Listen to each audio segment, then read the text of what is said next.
मैं अम्मा जी के पास रहने के लिए गई, काम सीखने के लिए, क्योंकि मुझे नौकरी करनी थी। मेरे घर में कोई कमाने वाला नहीं था। मेरे 2 छोटे भाई थे, 2 छोटी बहन थी, तो मुझे तो काम करना ही पड़ता। अम्मा जी रोज़ मुझसे बहुत भगोना भर के दाल बनवाती, चावल बनवाती और फिर उसे फेंक देती। एक दिन मैंने इस राज का पता लगाने की कोशिश करी और जब मैंने उनकी बात सुनी ना, तो मेरे तो होश ही उड़ गए, क्योंकि वह तो मेरा नाम सरोजनी है। मेरे 2 छोटे भाई हैं, 2 छोटी बहनें हैं। मेरी उम्र 16 साल की है। मेरी एक बहन 15 साल की है और एक बहन 14 साल की है। मेरे दोनों भाई 12 साल के हैं, क्योंकि वह दोनों जुड़वा हैं। हमारे ऊपर से माँ बाप का साया छिन गया था। हम अनाथ हो गए थे। मैं एक दुकान में काम करने के लिए जाती थी, उससे हमारा घर का खर्च चल जाता था, लेकिन वह दुकान वाला मेरे ऊपर गंदी नज़र रखता था। मेरे एक दूर के रिश्तेदार में एक मामा रहते हैं। कभी कभी वो हमसे मिलने के लिए आ जाते, हमारा हाल चाल पूछने के लिए। हमारे घर खाने के लिए कुछ नहीं होता तो हमें वो थोड़े से पैसे भी दे जाते, जिससे कुछ दिन के लिए हमारा राशन पानी चल जाता। एक दिन मेरे मामा जी ने मुझे उस दुकान पर काम करते देखा। उस दुकान के मालिक मुझे काम करते हुए देख रहा था। ये सब मामा जी ने देख लिया। मामा जी ने तुरंत मुझे वहाँ से अपने साथ ले आए। फिर मामा जी ने मुझे बताया कि वह दुकान का मालिक तुझे किस तरीके से घूरता रहता है। फिर मैंने मामा जी से कहा, मामा जी मैं क्या करूं? काम तो मुझे करना ही पड़ेगा, मेरी भी मजबूरी है। मैं भी मजबूरी में वहाँ पर काम करती हूँ, वरना कहीं और काम नहीं कर सकती मैं। कोई और दुकान मेरे आसपास है ही नहीं जिसके दुकान में मैं काम कर लेती। और मेरे घर के भाई बहनों को मेरी ज़रूरत होती है तो मैं घर पर भी चली जाती हूँ, क्योंकि ये दुकान मेरे घर के पास में ही है। मुझे ज़्यादा परेशानी नहीं होती है। मैं कहीं और काम करूँ तो मैं घर पर कैसे देखूँ, इसलिए मैं इस दुकान पर काम करती हूँ। मामा जी ने कहा कि मैं एक जगह जानता हूँ जहाँ पर तुम आराम से काम कर सकती हो और वहाँ पर तुमको ज़्यादा पैसा भी मिलेगा, जिससे तुम अपने चारों भाइयों की परवरिश बहुत अच्छे से कर सकती हो। फिर मैंने मामा जी से पूछा कि क्या काम करना है। मामा जी ने कहा कि उनकी एक अम्मा जी लगती है। उनको अम्मा जी को काम करने वाले की बहुत ज़रूरत है। तुझे जितना पैसा चाहिए होगा वह तुझे दे देंगे। पैसों की उनके पास कोई कमी नहीं है। अम्मा जी की थोड़ी उम्र में ज़्यादा हो गई हैं, इसलिए काम नहीं कर पाती और बाहर के किसी भी नौकरानी को नहीं रख सकते, क्योंकि उनके ऊपर भरोसा नहीं कर सकते हम। कोई भी बाहर की नौकरानी रखेंगे तो क्या पता कब क्या कर दे, इसलिए उन्होंने मुझसे बोला। और वैसे भी अम्मा जी की तो उम्र हो गई है। अम्मा जी के यहाँ रोज़ कम से कम 50 आदमी का खाना बनता होगा, 50 आदमी खाना खाते होंगे। अम्मा छोटा सा ढाबा चलाती हैं, इसलिए काम करना बहुत मुश्किल हो जाता है। इसलिए वह घर के काम के लिए कुछ लड़कियों को रखा हुआ है उन्होंने, और लड़की भी चाहिए उनको। इसलिए उन्होंने मुझसे बोला था कि अगर तेरे पास कोई लड़की हो तो मेरे यहाँ पर काम करने के लिए उसको भेज देना। उसको जितने भी पैसे चाहिए होंगे मैं उसको दे दूँगी। पैसों की मेरे पास कोई भी कमी नहीं है, बस लड़की थोड़ी ईमानदार होनी चाहिए। इसलिए मैंने उनको तुम्हारे बारे में बात की थी तो वह राज़ी हो गई। कहने लगी, अगर तुम बता रहे हो तो ज़रूर लड़की सही होगी और वो भरोसे के लायक भी होगी। तुम्हारा जवाब क्या है वह मुझे बता दो सरोजनी। मैंने कहा, मैं आपको कल सुबह जवाब दूंगी, क्योंकि अम्मा जी का घर हमारे घर से थोड़ी दूर रहती थी। अम्मा कम से कम 15 किलोमीटर दूर था उनका घर। फिर मामा जी चले गए अपने घर। मैं रात भर सोचती रही कि मैं क्या करूं, उनके यहाँ काम करूं या ना करूं। मामा जी ने तो कहा था कि मुंह मांगे पैसे मिलेंगे आपको वहाँ पर काम करने के लिए। मैं उससे काम करने के लिए राज़ी हो गई। मेरी बहन जो मुझसे छोटी थी उसका नाम काजल था। मैंने काजल को घर की सारी जिम्मेदारियां देकर काम करने के लिए अम्मा जी के घर चली गई, क्योंकि मुझे वहाँ से अच्छा खासा पैसा मिलने वाला था। अपने भाई बहन की अच्छे से मैं परवरिश कर सकती थी। मैं अम्मा जी के घर पहुँच गई।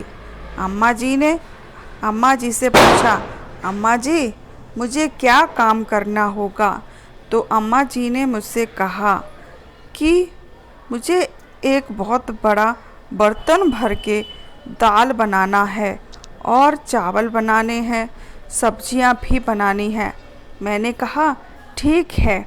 फिर मैं एक बड़ा बर्तन भर के दाल, एक बड़ा बर्तन भर के चावल और सब्जियां और रोटी भी बनाई। तो कम से कम 10 किलो आटों की रोटी बनाई होंगी, वह भी अकेले। जैसे ही खाना तैयार हुआ मैंने अम्मा जी से कहा कि अम्मा जी खाना बनके तैयार हो गया है। अम्मा जी ने कहा ठीक है सरोजनी। फिर अम्मा जी ने अपने एक नौकर को बुलाया और ऊपर से बोला कि सारा खाना उठाकर बाहर रख दे। नौकर ने सारा खाना उठाकर बाहर रख दिया। अम्मा ने वह सारा खाना फेंक दिया। मैं खिड़की से खड़ी सब देख रही थी। मुझे समझ नहीं आया कि अम्मा जी यह सब क्या कर रही हैं। इतनी मेहनत से खाना बनाया था, मेरी सारी मेहनत ऐसे ही बाहर सड़क पर खाना फेंक दिया। जैसे ही अम्मा खाना फेंक कर करके अंदर आई, मैंने अम्मा जी से कहा, अम्मा जी आपने इतना सारा खाना क्यों फेंक दिया? अम्मा जी ने मुझसे कहा कि तुझे क्या मतलब है, तुझे तो बस खाना बनाने को बोला है तो तू खाना बना। खाना का क्या करना है वह मेरी मर्जी है, चाहे खाऊं या किसी को बांटूं या फेंक दूं। तू अपने काम से काम रखो। मैंने काम के पैसे मिल रहे हैं ना, फिर क्या मतलब है तुझे? मैंने कहा ठीक है। मुझे यह समझ नहीं आ रहा था कि अम्मा जी ऐसा क्यों कर रही है। मुझे खाना बनवाकर और वह सड़क पर फेंक देती। अब तो यह रोज़ का हो गया था। अम्मा जी मुझसे नई नई रेसिपी बनवाती और उसे ले जाकर बाहर फेंक देती। मुझे बहुत ही ज़्यादा बुरा लगता और गुस्सा भी बहुत ज़्यादा आता। इतनी सारी मेहनत करके मैं इतना खाना बनाती और कम से कम मुझे 5 से 6 घंटे लग जाते इतना सारा खाना बनाते समय। कम से कम 50 लोगों का खाना मुझे अकेले ही बनाने पड़ता। मेरी मदद करने के लिए भी कोई नहीं आता। रोज़ नए नए खाना, जैसे आज कोई सब्जी तो कल कोई और सब्जी बनानी पड़ती।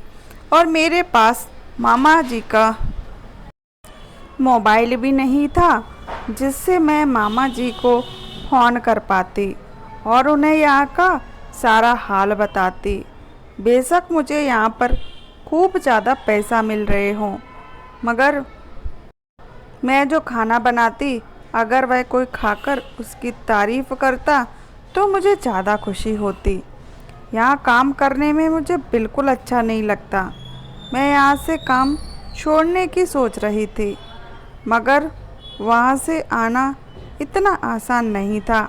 अम्मा जी घर के जो मेन गेट था ना, उस पे ताला लगा के रखती थी। मैंने अम्मा जी से पूछा भी, अम्मा जी आप गेट पर इतना बड़ा ताला क्यों लगा कर रखती है?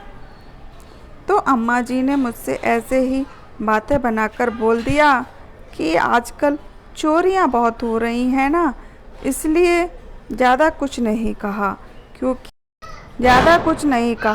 क्योंकि मुझे वहाँ से कहाँ जाना था। मुझे तो घर के अंदर ही रहकर काम करना था, इसलिए अब मेरा मन बिल्कुल भी काम करने के लिए नहीं लग रहा था। एक दिन मैं सोच रही थी कि अम्मा जी ये खाना इस तरीके से फेंक क्यों देती है। इसका राज मैं पता लगा कर रहूँगी। 24 घंटे अब मैं अम्मा जी पे नज़र रखने लगी। अम्मा जी को पता नहीं था कि मैं उन पर नज़र रख रही हूँ। एक दिन एक अंग्रेज़ आदमी अम्मा जी से मिलने आया और अम्मा जी से कहने लगा, अम्मा जी, यह बच्ची आखिर कब तक खाना बनाना पूरी तरह से सीख पाएगी? कब तक यह काम सीख पाएगी? मुझे विदेश में लड़कियों की बहुत ज़्यादा ज़रूरत है, क्योंकि वहाँ पर मेरा जो रेस्टोरेंट है उस पर खाना बनाने के लिए मुझे लड़कियों की ज़रूरत है जो इंडियन खाना पका पाती हो, वह भी बहुत अच्छा। अम्मा जी ने कहा कि 1 महीना और लगेगा इस लड़की को अच्छे से खाना बनाना सीखने के लिए। अंग्रेज ने कहा, ठीक है, आप इसे जल्दी से ट्रेन कर दो। अगले महीने आकर मैं उसे यहाँ से ले जाऊँगा, आपको मुँह मांगी कीमत देकर। मेरे पैरों तले से तो ज़मीन ही खिसक गई। अम्मा का यह राज जानकर अब मुझे समझ आया कि अम्मा मुझसे नए नए तरीके के खाने क्यों बनवाती और इस तरीके से खाने को फेंक क्यों देती थी, क्योंकि इतना खाना खाने वाले तो अम्मा जी के घर पे कोई नहीं था। अम्मा जी ने झूठ बोला था मामा जी से कि उनके एक ढाबा है, कुछ भी नहीं था उनका। मुझे बहुत ज़्यादा खाना बनवाकर मुझे खाना बनाना सिखाना चाहती थी। मुझे बहुत ज़्यादा लोगों का खाना बनाने की आदत पड़ जाए और नमक मिर्च का अंदाज़ा हो जाए। उसके बाद मैं खाना बनाना सीख जाऊं तो मुझे इस अंग्रेज़ को बेच पाएँ और खूब सारा पैसा लेकर उसके बाद अम्मा जी को बिल्कुल भी पता नहीं लगने दिया कि मुझे उनका राज पता चल गया है। और मैं वैसे ही खाना बनाती रही, उनके फ़ोन पर नज़र रखने लगी। मैंने कहा, कभी वह अपना फ़ोन यहाँ पर छोड़ जाएं तो मैं मामा जी को फ़ोन करूँगी। एक दिन अचानक अम्मा जी अपना फ़ोन भूल गई और फ़ोन भूलकर वो बाहर चली गई। मैंने तुरंत मामा जी को फ़ोन किया और पुलिस को भी फ़ोन किया। मामा जी पुलिस भी आ गई, मामा जी भी आ गए। पुलिस वालों ने पूछा कि यहाँ से मुझे किसी ने फ़ोन किया था। अम्मा जी तो घबरा ही गई। अम्मा जी ने कहा कि आपको यहाँ से कौन फ़ोन करेगा, शायद आपको कोई गलतफहमी हुई है, यहाँ से आपको किसी ने भी फ़ोन नहीं किया है। उसके बाद मैं अंदर से निकल कर आई और मैंने पुलिस वाले को बोला कि मैंने फ़ोन किया था, कोई गलतफहमी नहीं हुई है। या अम्मा मुझे सारा खाना बनवाकर और बाहर सड़क पर फेंक देती थी। तो मुझे शक हुआ तो मैंने अम्मा जी का पीछा किया तो मुझे पता चला कि वह अंग्रेज़ को मुझे बेचना चाहती है, क्योंकि वह अंग्रेज़ रेस्टोरेंट चलाता था बाहर विदेश में और वहाँ पर इंडियन खाना बनाने के लिए कोई इंडियन कुक चाहिए था, बहुत जो अच्छा सा खाना बना लेता हो। इसलिए अम्मा जी ने मुझे यहाँ पर बेचना चाहती हैं। अम्मा जी ने कहा कि ऐसा कुछ भी नहीं है, यह लड़की झूठ बोल रही है। एक तो इसकी मदद करी, ऊपर से मेरे ऊपर इल्ज़ाम लगा रही है। तब एक लड़की आ गई और वह बोलने लगी कि लड़की बिल्कुल सच कह रही है, अम्मा जी ने मुझे भी बेच दिया था। मैं बहुत मुश्किल से वहाँ पर से बच के आई हूँ, अम्मा जी के सामने नहीं आई थी, नहीं तो अम्मा जी मुझे दोबारा वहीं पर भेज देती। वहाँ पर उस लड़की के बयान पर अम्मा जी को पुलिस वालों ने पकड़ लिया, अम्मा जी को गिरफ्तार कर लिया और फिर मैं अपने घर वापस आ गई। और मैंने उस लड़की का बहुत ही ज़्यादा धन्यवाद किया, क्योंकि उस लड़की की वजह से मैं वहाँ से निकल पाई। शायद मैं वहीं फंसी रहती अगर वो लड़की ना आती। उसके बाद मैं अपने घर आ गई, अपने भाई बहन के साथ रहने लगी और मैंने एक दूसरे दुकान पर जॉब करने लगी। तो मेरे प्यारे प्यारे दोस्तों, आज की कहानी कैसी लगी? अगर अच्छी लगी हो ना तो चैनल को सब्सक्राइब ज़रूर कर लेना। मैं ऐसी ही कहानी आप लोगों के लिए लाती रहूँगी। आप लोग मुझे कमेंट करके ज़रूर बताना कि आपको किस तरीके की कहानी चाहिए। तो चलिए मिलती हूँ मैं आप लोगों से नेक्स्ट वीडियो में अच्छी सी कहानी के साथ। तब तक के लिए बाय बाय।